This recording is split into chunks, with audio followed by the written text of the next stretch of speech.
Disrupt things over the weekend, but plenty of games did go ahead, including, Beth, a titanic tussle in the valleys. Absolutely, and barely could you tell the difference between the Pontypridd and Merthyr players because of the conditions at Sardis Road. But there was no way this SWALEC Cup quarter-final tie was going to be called off.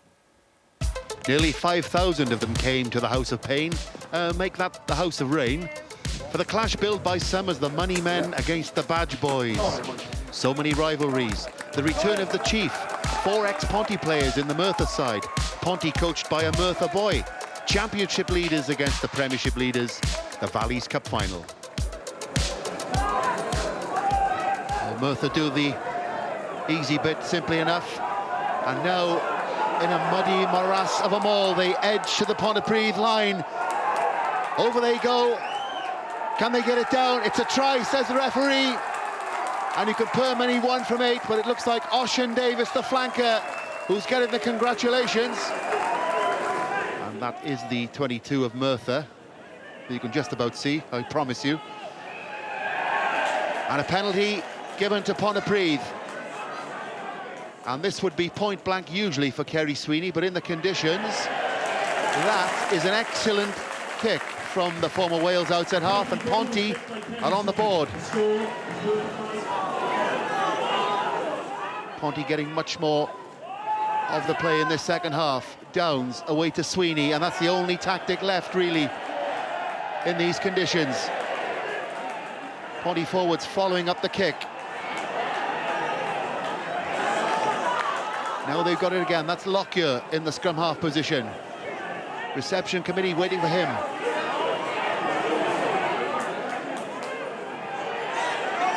Lloyd Williams again at the base, using his runners. And any yardage forward is a boon in these conditions. Lloyd Williams scragged and a penalty given.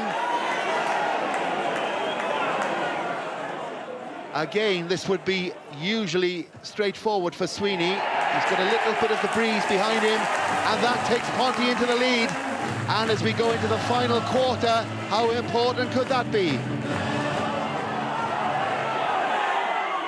The clock says 79 minutes as Rhys Downs feed the scrum. It's gone down, and it's a penalty to Merthyr. And look at Andy Powell, who's done everything in the game. What does that mean to him? And here's Dean Gunter to win it for Merthyr. He's wide, but it still could be useful. Terry G following up for Merthyr. It went forward on the line, though, and Ponty will have a final scrum.